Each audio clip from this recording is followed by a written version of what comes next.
Opisyal nang binuksan ng Sumilang Interbarkadahan Athletic Club nitong 30 ng Setyembre. Sinimulan sa isang parada na dumaan sa mga kalsada ng nasabing barangay na sinundan ng programa sa kanilang covered court na dinaluhan ni Congressman Roman Romulo, Councilor Volta de los Santos, mga barangay officials at ang mga kalahok sa magiging liga. Opening po ng First Interbarkadahan Sumilang Athletic Club.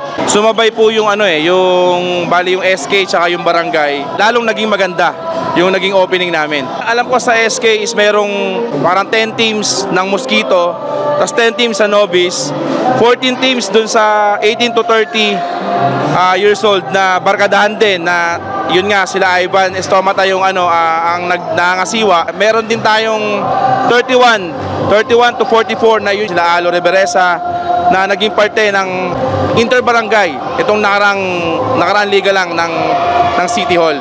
Meron din tayong super senior pala, yung 45 above. Magraranto siguro hanggang December kasi sobrang dami ng sumali, sobrang dami ng teams. Kaya pinasalamatan namin si Cap na pumayag siya na gamitin yung court. Para ibalik yung sigla nung mga taga-barangay namin. May ibalik yung sigla pa sa paglalaro ng basketball. It's not only basketball, pati po sa volleyball.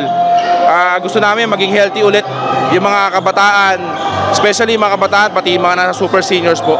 Sana maging okay yung maging run ng liga, maging successful yung liga na ginagawa namin kasi kami rin din naman yung mahihirapan pag nagkaroon ng gulo dito sa loob ng court. Siyempre unang-una si God, pangalawa si Kapitana May Ramos Gomez, o yung mga nakatulong namin, yung Barangay Council, si Kagawad James, Kagawad Piso, saka si Kagawad Banjo. Yung mga sponsors namin, yung AKDC Marketing, si Boss Kim, Autorio, si Moshi Japanese Cake at yung car wash and auto detailing, si Boss Andy Bumanlag. Undrafted na si Boss Joseph Tipay.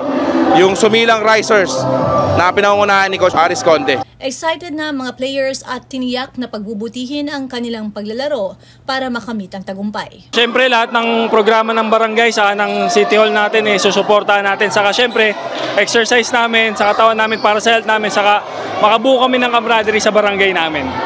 Competitive naman kami lahat. Saka siyempre yung samahan namin mas mabubuo pa. Saka yun nga makakuha kami ng health benefits sa pagsali sa liga na to. Sa tingin natin mananalo ba tayo?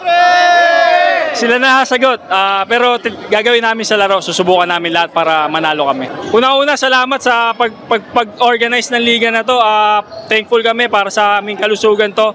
Ang mensahe lang namin sa mga kasali dito, let's play our hardest, let's play our best, pero umanda kayo sa Knights Crusader. Ako si Luan Peñano para sa latest ng iNews Pasig.